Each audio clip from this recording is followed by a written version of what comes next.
Good morning, students. Today I am going to start a new lesson for the class 10 subject English, The Necklace by Guy de Maupassant. The name of the writer is Guy de Maupassant. Now, the main character of this story is Matilda, her husband, Mr. Loiser, and Madam Forestier.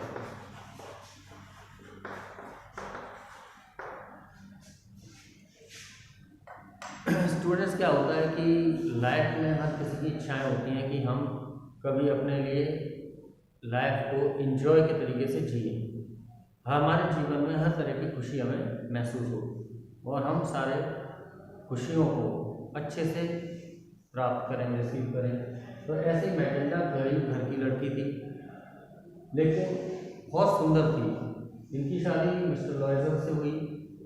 अब ये चाहती थी कि मैं रानियों की तरह, राजकुमारी की तरह अपना जीवन जीऊँ, क्योंकि मैं बहुत सुंदर हूँ राजकुमारी की तरह। लेकिन ज़िंदगी में एक ऐसी परेशानी कभी कभी आ जाती है कि इंसान सोचता कुछ है और हो कुछ और जाता है।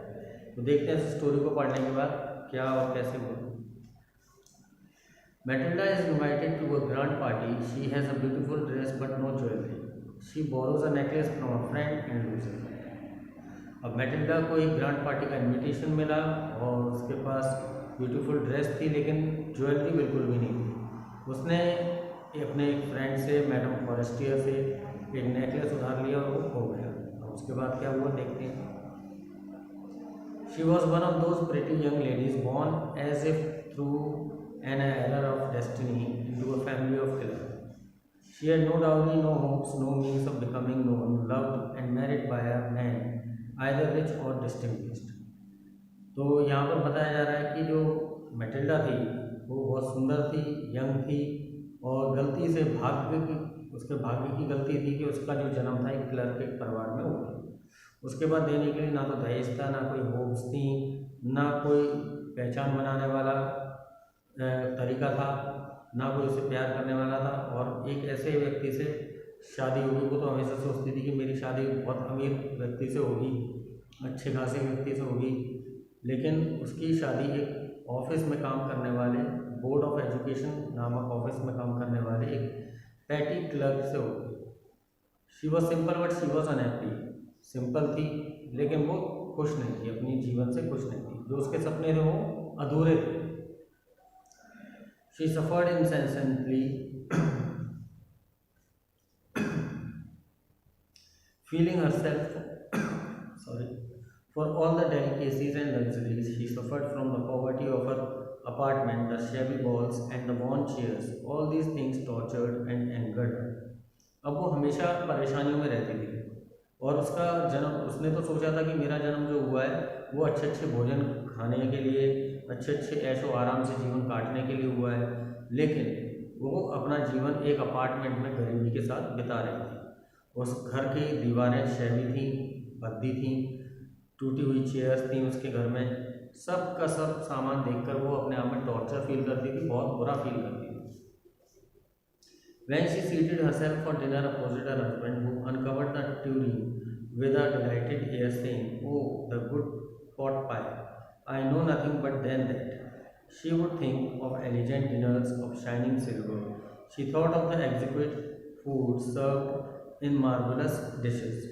अब जब भी वो अपने पति के साथ भोजन करने के लिए बैठती थी, डिनर के लिए, तो पतिदेव तो जो सूप का ढक्कन होता था उसको बड़े जो हस्बैंड थे वो अच्छे से उठाते थे और कहते थे कि वाह कितना अच्छा सूप बना हुआ है, कितना अच्छा बनाया है, लेकिन उसे तो कुछ भी अच्छा नहीं लगता था।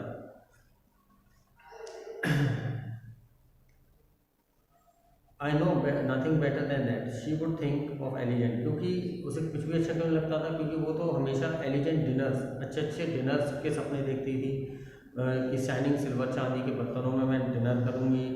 और she thought of the execute, महंगे महंगे भोजन खाऊंगी, अच्छी अच्छी डिशेस खाऊंगी, मगर ऐसा कुछ भी उसकी लाइफ में नहीं हो रहा था। She had neither frocks nor jewels, ना तो उसके पास फ्रॉक्स थी ना ही ज्वेल्स थी, ज्वेलरी थी। And she loved only those things, और इन्हीं चीज़ों को वो प्यार करती थी। उसका एक अमीर फ्रेंड थी जो कि कॉन्वेंट स्कूल में साथ में पढ़ती थी उसके, who she did not like to visit she suffered, और वो नहीं चाहती थी कि मेरे घर कभी आए मेरी फ्रेंड, क्योंकि मुझे बहुत बुरा लगेगा कि मेरे घर में आके मेरी दशा देखेगी, मेरी कंडीशन देखेगी। तो इसलिए वो पूरे दिन रोती रहती थी, अपने दुखी होकर, अपने आप में डिसअपॉइंट होकर। One evening her husband return elated bearing in his hand and had a large envelope. एक दिन क्या हुआ, उसके हस्बैंड एक बड़ा सा एनवलप लेकर घर में घुसे और उन्होंने कहा अपनी वाइफ से, मैटिल्डा से, कि देखो मैं तुम्हारे लिए क्या लेकर आया हूँ। उसने जल्दी से उसे खोला तो देखा उसमें एक प्रिंटेड कार्ड था जिस पर कुछ लिखा हुआ था।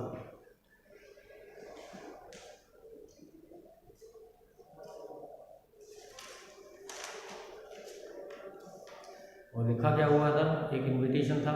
Minister of public instruction and madam George Ramponneau asked the honour of madam and madam Loisel's company Monday evening January 18 at the minister's residence. तो एक मिनिस्टर के यहाँ से ये इनविटेशन आया था, इसके लिए मैडम और मिस्टर और मिसेस लॉयजर के लिए। Instead of being delighted as her husband had go, she threw the invitation spitefully upon the table murmuring, what do you suppose I want with that. अब उसने क्या किया कि पति ने तो सोचा था कि शायद मेरी वाइफ खुश हो जाएगी, लेकिन वो ऐसा कुछ नहीं था। उसकी वाइफ बिल्कुल भी खुश नहीं हुई और गुस्से से उसने वो जो कार्ड था टेबल पर फेंक दिया और बड़बड़ाने लगी कि मैं इस कार्ड का क्या करूँ, मुझे इस कार्ड से क्या मतलब है।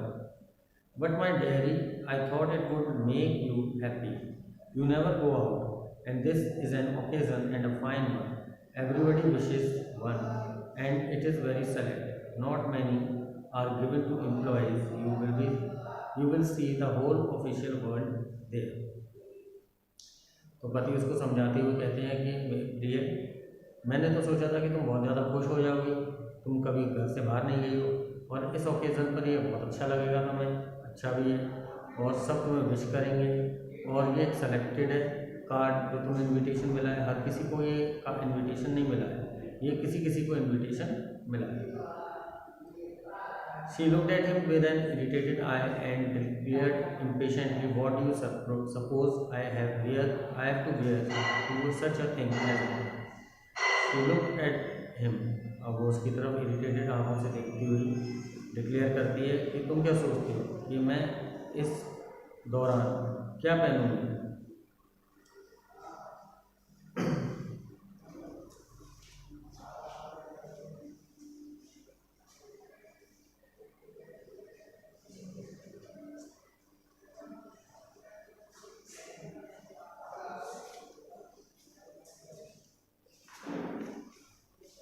तो यहाँ पर वो कहती है कि मैं अब इस अवसर पर क्या पहनूंगी, कोई अच्छे कपड़े हैं क्या मेरे पास, कुछ है ऐसा, ज्वेलरी है क्या। He had not thought of that, he stammered। अब वो लड़खड़ाते हुए बोलता हुआ कहता है कि मैंने तो ये इसके बारे में कुछ सोचा ही नहीं। Students, up till now whatever I have explained you, in the next video I will explain you that what happened after that। Till then, thank you and goodbye।